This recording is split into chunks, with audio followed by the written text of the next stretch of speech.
အစားတွေဆိုအစားပိုင်းဆိုရင်တော့တကယ်ကိုလေးတော့စိတ်သက်ကြိုက်ဘာလုံးလို့ဘာကြရမှမသိအဲ့လိုမျိုးဖြစ်တဲ့အချိန်မှာဖုန်းလေးပိုင်းဆက်ပြီးကိုလေးနောက်ကနေအားဖြစ်ပြီးတဲ့အခါတကယ်ကိုပြောင်းလဲသွားတာပါအလုံးဆိုင်ရခက်စားတိုးတက်လာပို့ပြီးတော့လည်းတိုးတက်လာတဲ့အထက်အပ်ဒီအော်ဒါတွေလည်းပို့ပြီးတော့ကျသွားတယ်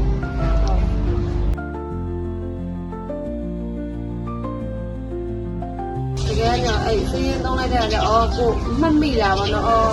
အားလိုက်ဆိုရင်အုံနောက်ကလုံးဝအုံနောက်ကဘာမှထဲမထားဘူး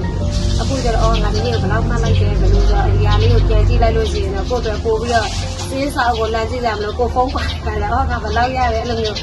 ည့်ရတဲ့ကိုယ့်အတွက်လည်းသုံးဖို့ရတယ်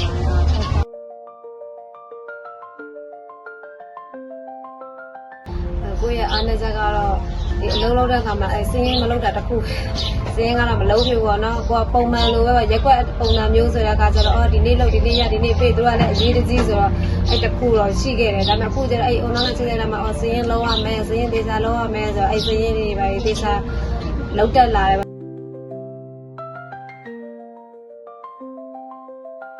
တကယ်တိုးတက်ပါတယ်ဘာလို့အစတော့ဒီလိုမျိုးအေးစစ်စစ်ရိုးတက်တက်ဒီတိုင်းကြီးပဲနေလာခဲ့တာဆိုတော့ခုနောက်ပိုင်းအဲ့ဒါသုံးပြီးနောက်ပိုင်းမှာကိုယ့်အကိုစနစ်ကျလာတယ်ဝေးကြီးလည်းအဲ့လိုမျိုးခွဲခြားလာတယ်ပေါ့နော်ဒီ